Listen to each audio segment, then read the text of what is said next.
My dear students of class 12 Verma sir's Nishnat classes के इस video programme में फिर आपका स्वागत है। आइए हम लोग आज पढ़ते हैं सेलों का संयोजन और कब सेलों का संयोजन कैसा करें और उसका रिजल्ट कैसा होगा। सेलों का संयोजन आज हम लोग पढ़ते हैं, कम्बिनेशन ऑफ सेल्स। आज का मेरा क्लास क्या कह रहा है? सेलों का संयोजन। सेलों का संयोजन।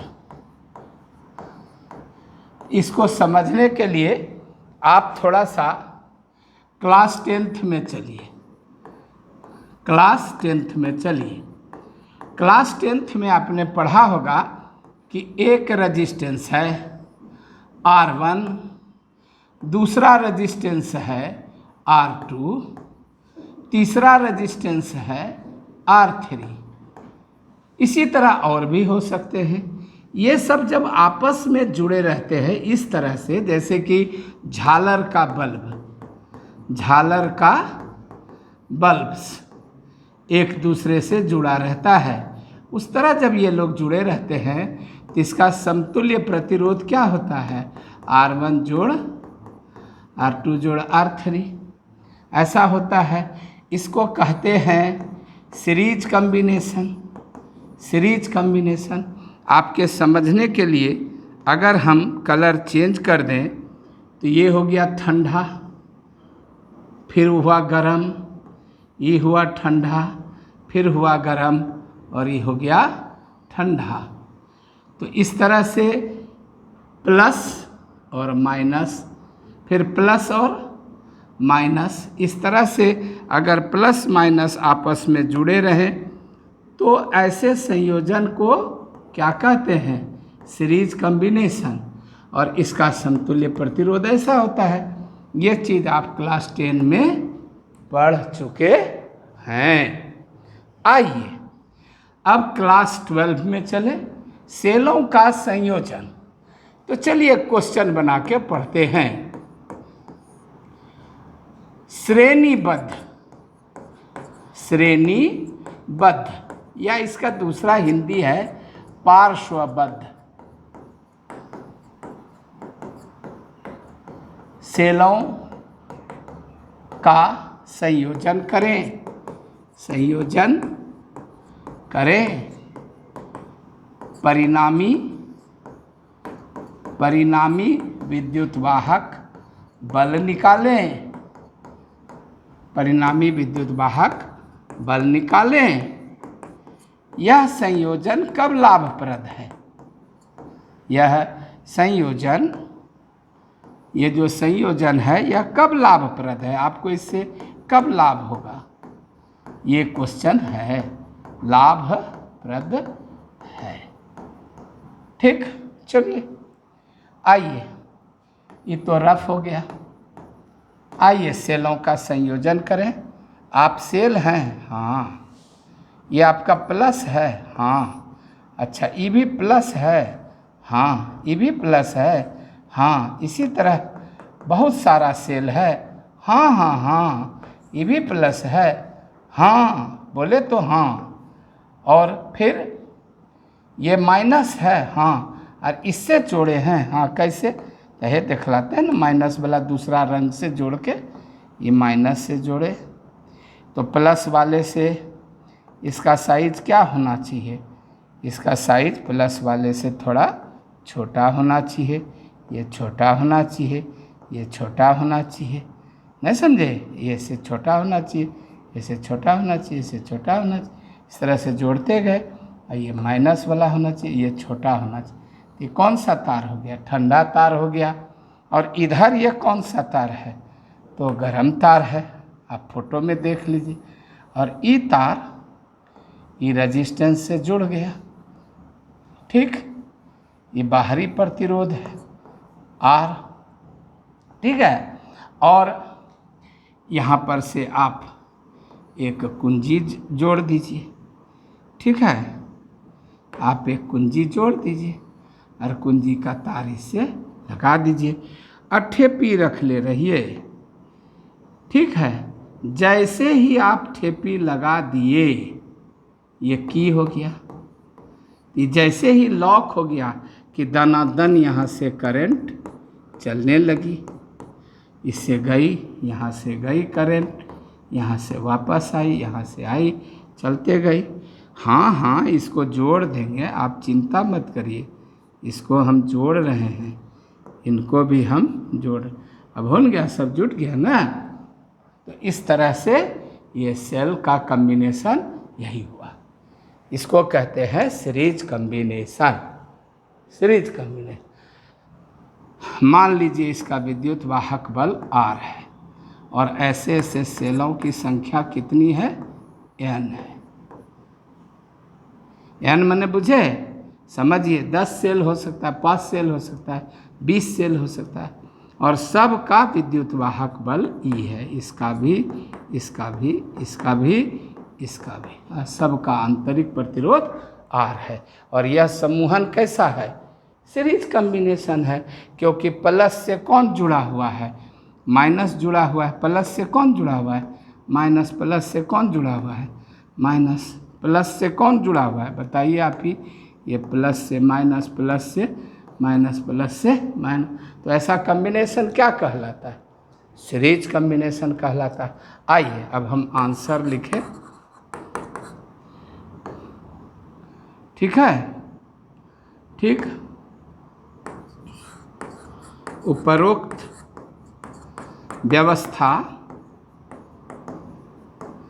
N सेल्स का सीरीज विथ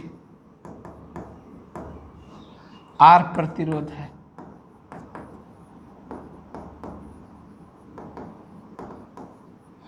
प्रत्येक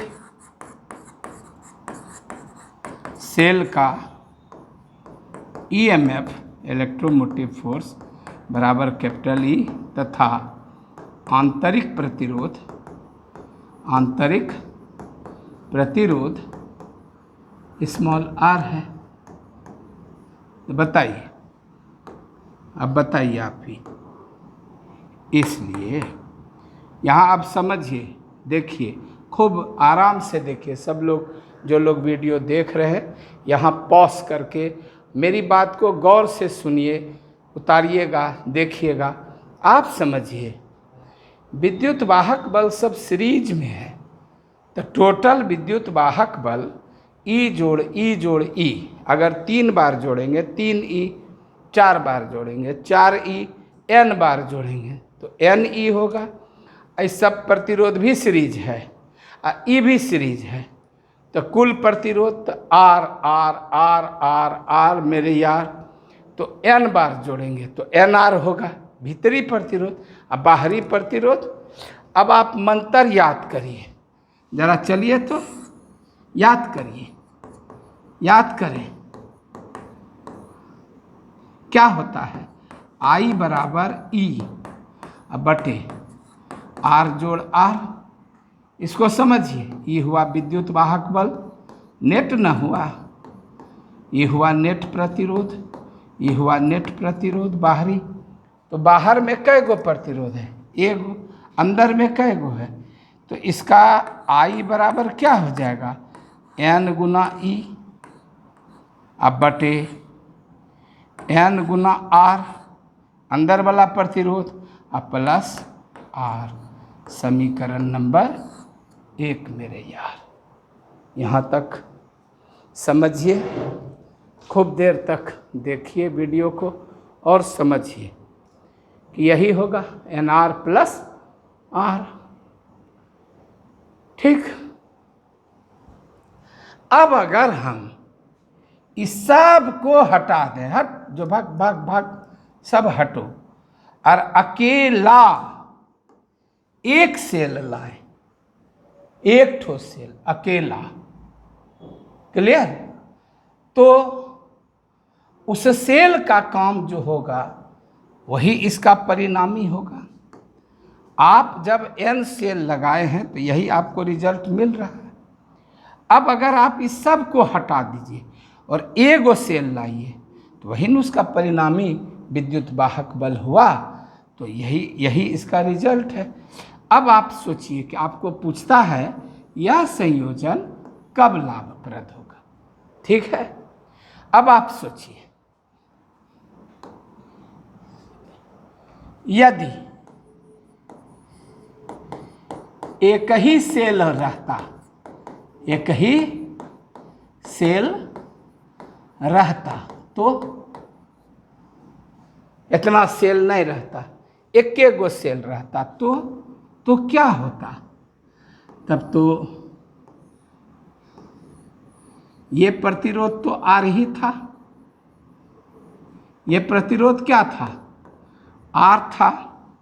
लेकिन आज हमारे पास सेल एगो हो गया, नहीं हो गया? हमारे पास कै गो सेल हो गया? एगो हो गया। इसका आंतरिक प्रतिरोध स्मॉल आर है और ये है। तो इससे जो धारा निकलेगी, इस धारा को मान लीजिए कुंजी लगा दिए और इससे जो धारा निकली तो छोटी होगी, कम होगी, इसलिए इसको छोटकी आई से दिखा दीजिए। तो एक सेल रहता तो धारा, तो ली गई धारा क्या होती बताइए? ली गई धारा क्या होती? तो स्मॉल आई बराबर ई बटे आर जोड़ आर होता। यही ना होता? यही ना होता? ये होता। चूंकि एक गो प्रतिरोध होता तो न विद्युत वाहक बल n गुना बढ़ता और न आंतरिक प्रतिरोध n गुना बढ़ता। इतना होता। अब आपको सोचना है, क्या सोचना है कि यदि R बहुत बहुत बहुत बहुत बहुत बहुत बहुत बहुत छोटा हो बड़की आर से, माने जहाँ बड़की आर 10 ओम है, इसको रफ में ऐसा समझिए कि जहाँ बड़की आर 10 ओम है वहाँ छोटकी आर 0.0000001 ओम है। वर्ग से तो इसको नगण्य नहीं मानेंगे, नहीं मानेंगे। तो अगर हमारा आंतरिक प्रतिरोध, यदि आंतरिक प्रतिरोध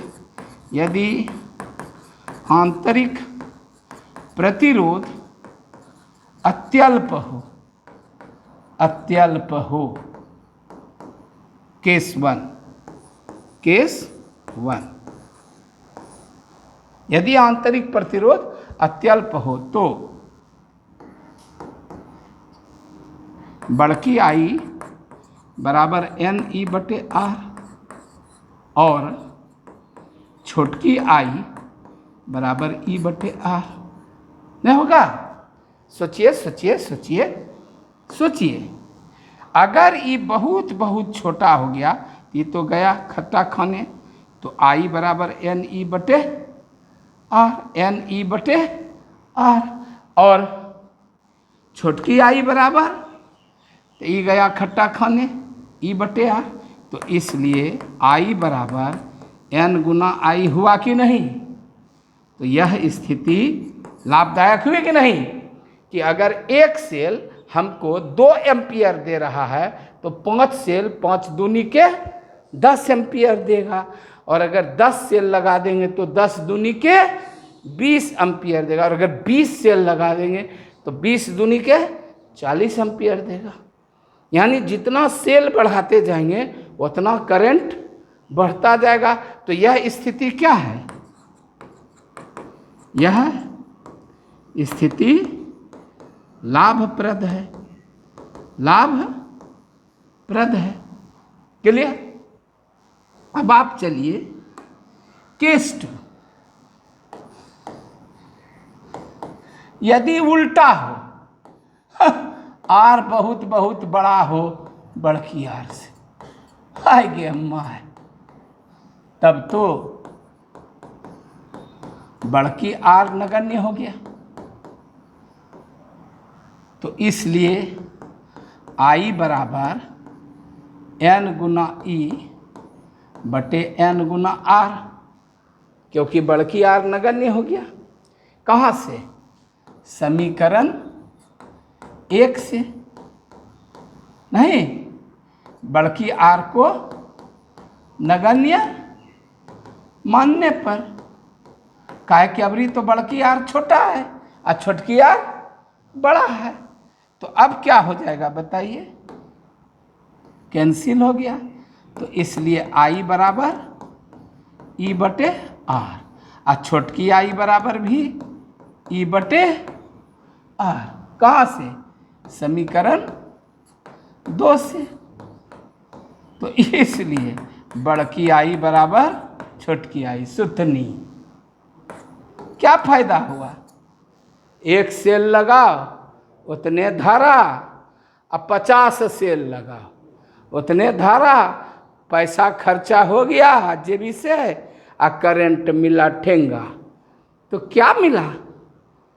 इसलिए सेलों का सीरीज कॉम्बिनेशन कब लाभदायी होता है? ऑब्जेक्टिव टाइप में पूछेगा कब लाभदायी होगा? जब आंतरिक प्रतिरोध बड़ा हो, है आंतरिक प्रतिरोध छोटा हो बाहरी प्रतिरोध से नहीं।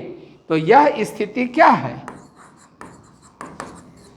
यह स्थिति अलाभदायक है। कैसी स्थिति है? अलाभदायक है, इसमें कोई लाभ नहीं है। ऐसा स्थिति में कोई लाभ नहीं है। यही है सेल का सीरीज में कॉम्बिनेशन। अगले वीडियो क्लास में हम लोग मिलेंगे तो हम आपको पढ़ाएंगे।